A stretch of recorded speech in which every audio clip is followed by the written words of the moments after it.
Kilkenny Irish Red Ale.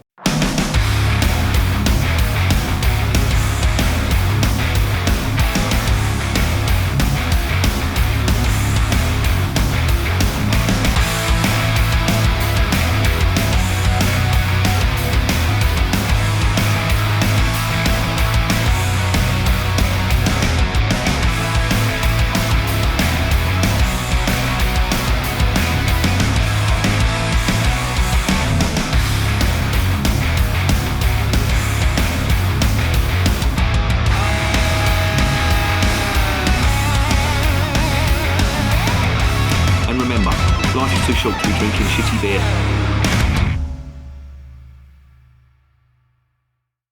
Welcome to another edition of Band, Bikes and Booze Reviews. A little bit of a change today. No, it's not one from Bavaria. It's one from the Republic of Ireland. And it is Kilkenny Irish Red Ale. Now, Kilkenny Irish Red Ale is an ale that's brewed in the tradition of Irish Red Ale. Now, believe it or not, Irish Red Ale is an actual style, and it traces its heritage back to the 1700s, the early 1700s, and you only have to look at the bottle and it says first brewed in 1710 in St Francis Abbey. I'll get onto that in a bit. But it's definitely a style. The characteristics are it's quite malty. It's a kind of a pale ale. They call it a pale ale, but it contains killed malts to give it its slightly red colour. Now, this particular brand, Kilkenny, is nitrogenated, and I don't get on with nitrogenated beer, so I haven't got high hopes for this one. But I think I should give you a little bit of a rundown of the history of Irish Red Ale, because it's relatively interesting if you're a bit of a beer geek. Now, as I said, Irish Red Ale did start in the 1700s, believe it or not, in Kilkenny. Now, I've actually been to Kilkenny. My mum lived in Carlow for a while, and Kilkenny is the next county above it, and they've got a very good hurling team from what I can remember. Is it the Kilkenny Cats, I think they're called? But they were winning everything back in the early 2000s. I don't know what they're doing now, to be honest. I don't really pay much attention to Irish sports. Never understood them, to be honest, especially Gaelic football. Jesus, what's all that about? And as for giving Irishmen sticks to play sport with, yeah, there's only going to be one result for that, and that is a lot of violence. And there is, believe it or not. But I digress. Now, on the bottle it says first brewed in 1710 in St Francis Abbey. Well, that's where it all started. And if you're going to talk about red ale, you have to talk about Smithwick's. Smithwick's was, and arguably is, the best selling Irish red ale in the world. Now, I reviewed Smithwick's on the channel, and yeah, I didn't like it at all. But that's not to say I don't like the style. I did try the O'Hara Irish Red Ale way back, virtually when I first started the channel. O'Hara's are from Carlow, and they're a good brewer. I've tried a lot of their beers, and really nice Irish Red Ale. I did give that a high mark. And they are just one of, I think there's 24 different varieties of Irish Red Ale, or different brands of Irish Red Ale. Each county, the breweries, the respective breweries, brew their own, including Murphy's. I think they do one there from Cork. But as I say, this goes back to 1710, and St Francis Abbey, which is labelled on there, is the first place where it was brewed. Unfortunately, in 2013, that was closed down now. So all the Smithwick's brewing, and Kilkenny as well, as it says on the label, is now done in St James's Gate, Dublin, which, if you didn't know, is the Guinnes Brewery, which is owned by a company called Diagio, or it was. I'm not sure whether it still is. I think it still might be. Anyway, who knows?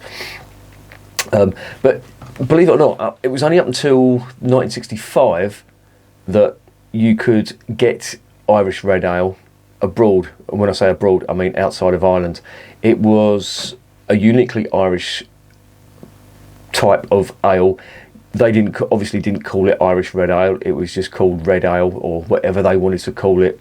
It wasn't distinctively a type of style in Ireland, but it was the Americans that coined the phrase Irish Red Ale, and I suppose they did have a point, because it was unique to Ireland, although some purists might say there are similarities to English ale because of the quite malt forward characteristic of it, but that's arguable.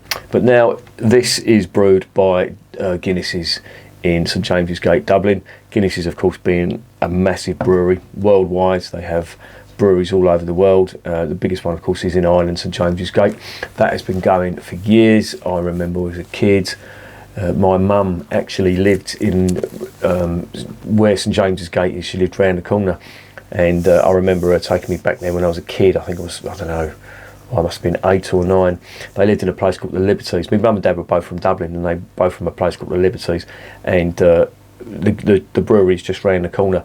All their mates who they had over in Ireland, all the fellas worked in the brewery. It was a great job. It was a job for life. Working in Guinness's, you know, if you got in there as an apprentice, doing various things, you know, working actually in the brewery, brewing the beer, driving for them. I think one of my old man's mates was an electrician in the brewery, you know, all the maintenance and all. But it was a job for life. Good pension, free beer. What more could a paddy ask for? There you go. But Kilkenny was rejuvenated by Guinness because originally the Kilkenny name just fell out of favour, and of course Smithwick's took over, and Smithwick's probably is the biggest macro brewed Irish red ale, as is Kilkenny as well. Now Kilkenny came about in the 80s and 90s, and it was marketed as a stronger version of Smithwick's, and the reason for that is a lot of people had difficulty outside of Ireland pronouncing Smithwick's, so they thought, let's give it an easier name to pronounce, and they called it Kilkenny after the origins of the place where it was brewed.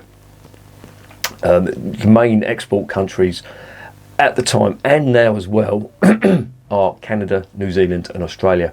Now the Americans, especially the American craft brewers, they do a lot of Irish red ale, and you can get, I mean, there's untold amounts over in America that they brew. How true it is to the style, I don't really know. As I say, I'm not massively into craft beer, but needless to say, there is a big market for over there. You know what the Yanks are like with Irish stuff. You know, their great granddad was probably Irish, and they still class themselves as Irish. I don't get it personally. My mum and dad were Irish. I still have Irish heritage, of course, but I was born in this country and never lived in Ireland, so there you go. Anyway, this Kilkenny brand originated in 1987, so that's when they decided to change the name, or not change the name, but market it differently as a stronger version of Smithwick's and send it all around the world. Well, I say all around the world, to Canada, New Zealand and Australia. So there you go. So that's a potted history of Irish red ale. It is a genuine style. It is a bit hit and miss. This is a macro brew, so I don't have high hopes for it, but I just thought, well, in fact, believe it or not, here's a funny story for you. I was actually given this by my German mate, Norby. He brought this over from Germany. I've never seen this in the United Kingdom. Now, how that's worked out, I don't know. I imagine, and look, this is especially produced for the German market. I'm just looking on the back of it, and it's actually got some ingredients and whatnot in German. Well, that's a first for me. Yeah, and of course it says it's brewed in St James's Gate, Dublin. But there you go.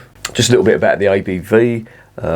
Irish red ale is usually low ABV, so it's a sessionable pale, if you can class it as a pale. It is a style of its own. It's a red ale, but some people may say it's a pale ale with kilned malts, which give it its red colour. But it normally ranges in ABV from sort of 3.8 to 4.8%, sometimes 5%. But in America, the craft brewers, they've upped the ABV, and you can get 6% versions as well. So there you go. Anyway, that's enough on Irish red ale. Let's investigate this beer.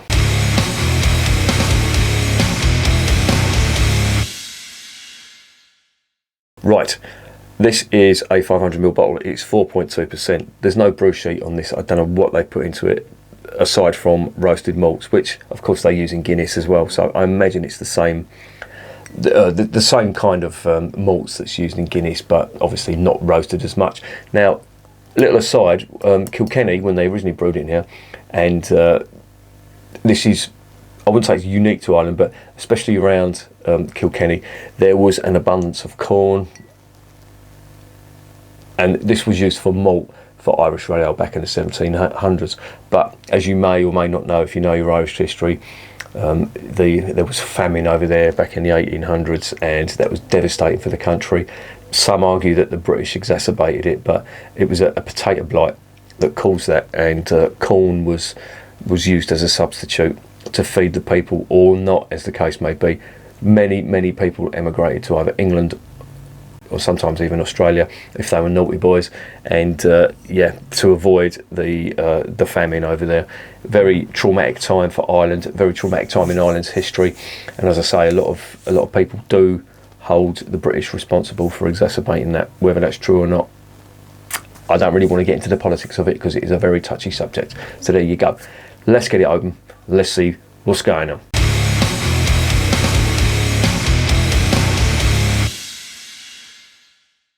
Right, it's nitrogenated, so not got much hope.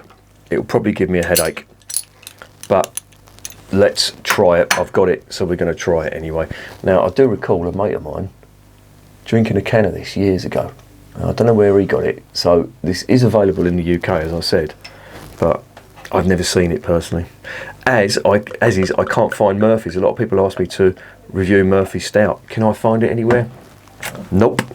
None of the supermarkets are doing it, but believe me, if I do find it, I will review it. There you go. Well, a lot of carbonation in there for a supposedly nitrogenated beer. I don't know whether this is nitrogenated now. I'm looking at it now. They're probably talking about the stuff that they have on cask or keg. It would be, I would imagine, not cask. What we're getting on the nose. It's quite strong, actually. There's quite a lot of malt on that, which I wasn't expecting, because the Smithwick's was just bland. But there's a fair amount of aroma on this. Quite sweet caramel malt is what I'm getting mainly. And there is a slight bitterness to it as well. And it does smell reasonably good. For a macro brewed beer, I wasn't expecting much, but the aroma has surprised me.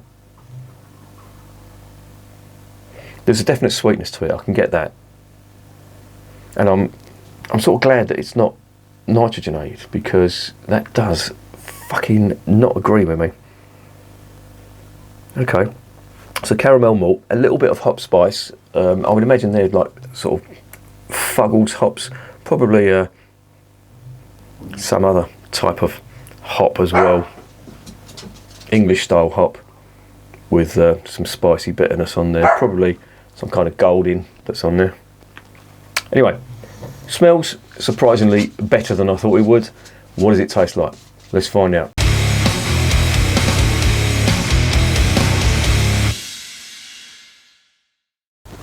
Down the hatch.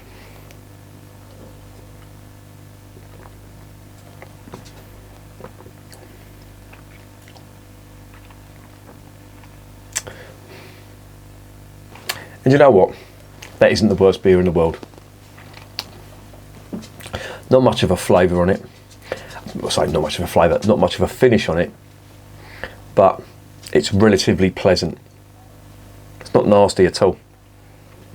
The flavour is a bit subdued, but for a session beer, it's not too bad. Let's dive in again.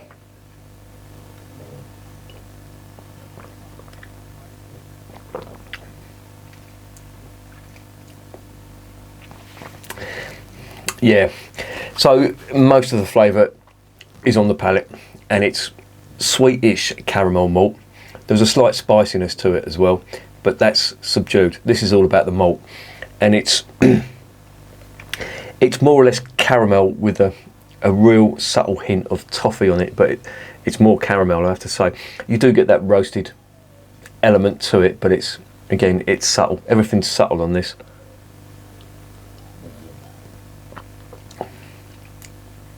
Fair amount of body on it as well, which is nice. But the finish is disappointing. That's what's letting it down. There's just nothing on the back end of it. It just dies completely. But I have to say, it's better than I thought it would be. And at 4.2%, it's a reasonable session beer if you're not too fussed about flavour and you're not a fan of Guinness, which, to be honest, I don't know what's wrong with you if you're not a fan of Guinness. Let's dive in again.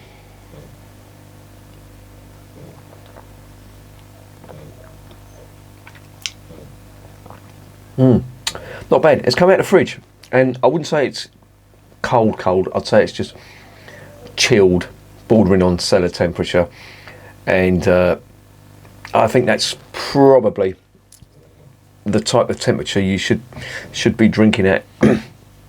Drinking it, sorry. But the weather outside's quite warm, so this is coming across as quite refreshing.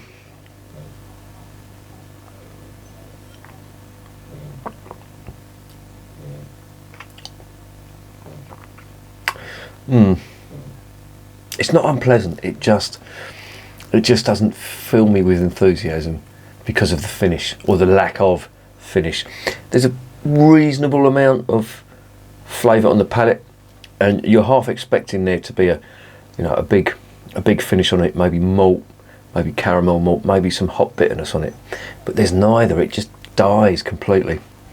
But if you're into your session beers, then, or you just want to be refreshed, then this isn't a bad shout.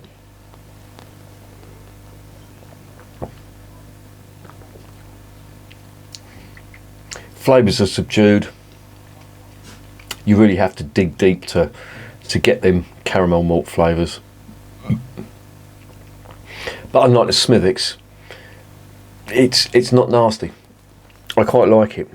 There's not anything that is really putting me off it. It's just as I thought it would be. I mean, it's a macro brewed beer. It's brewed by Guinness, but in a way, and if you taste some of the real stout, then I always go back to the the Shepherd Neame double stout. That's just oozing with flavour, and it's really intense as well. And one bottle of that for me is enough. There's just so much of that roasted malt. If you compared that to Guinness, Guinness is very, very smooth, of course, because it has nitro in it. But it's also the body on it. When you compare it to the Shepherd Neame, it's quite, I wouldn't say it's watery, but it's thin. The body's thin on Guinness, which makes it a good session beer. But this is very similar to that in that style of characteristic. I think the Guinness has got slightly more body to it. This has got some body to it too, but it's very similar. And I suppose if you want to compare it, you could say, well, this is an ale version of Guinness in that the flavours are a little bit subdued, but it's very drinkable. I have to say, it's not putting me off in any way.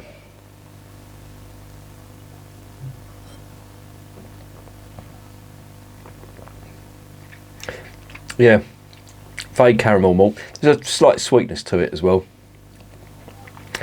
but again, very, very subtle, very subdued. So if you want flavour, I wouldn't go for this.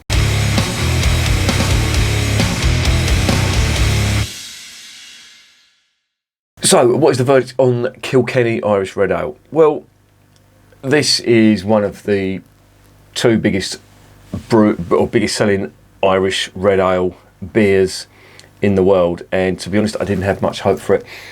In my research, they did say that this was nitro infused. It's not in the bottle, which is good. That's, some people may like that smooth, that creamy style texture and body to it, which you get in the Guinness can with the widgets, the draft Guinness can, also the Caffreys as well. Don't get me started on that. That stuff was fucking vile. But this isn't. This is just CO2. Fair amount of carbonation in it, I will say. No, it does look not too bad. It looks like a reasonably good English bitter, but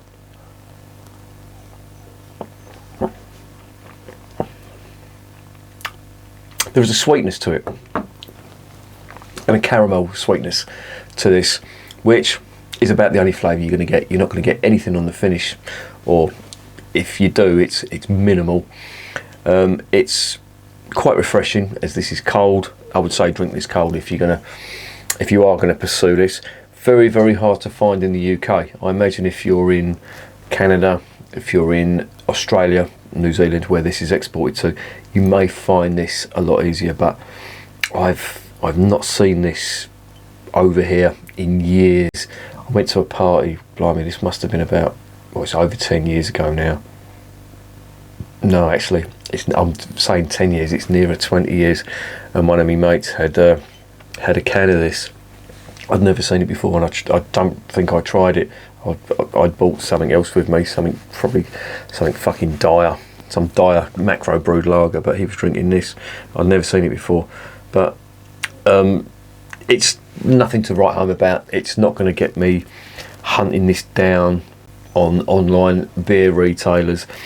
If you see it, or if you know it, then it's not outstanding. You know, if you're handed this, if you go somewhere and somebody hands you a bottle of Kilkenny, it's not going to be the worst beer you've ever tried in the world, but just make sure it's cold, and just don't build your hopes up for any flavour. But there's no nasties in it, and that goes a long way with me. When it starts smelling nasty, which this didn't, and it starts tasting nasty, that's when I get into ranty mode. But I'm not going to do that with this. It just lacks big flavours. But yeah, inoffensive and reasonable. For that reason, I'm going to give it a 5 out of 10. Would I recommend it? No, as I say, if you're gonna go out your way for this, you're probably going to be disappointed. If you drink this regularly, well, you know what this is all about. It's not about flavour. This is more about just the drinkability of it and the low ABV. So it's probably a good type session ale. There are, believe it or not, there are better beers out there, but this is better than Smithwick's. I will say that. I did try the Smithwick's, and that wasn't good. But if you do want to try an Irish Red Ale that's got a lot of flavour in it, go for the O'Hara's Irish Red Ale. That's from Carlo. That's really nice. I reviewed that early on in the channel, and I should revisit that because that was a really nice beer. So watch this space. If I see it again, I'll try and pick some up because that is good, and I'll review it again. But Kilkenny, it's just okay. So for that reason, 5 out of 10. And if you find it and you want it, buy it. And if you don't, don't. And remember, beer is working class champagne.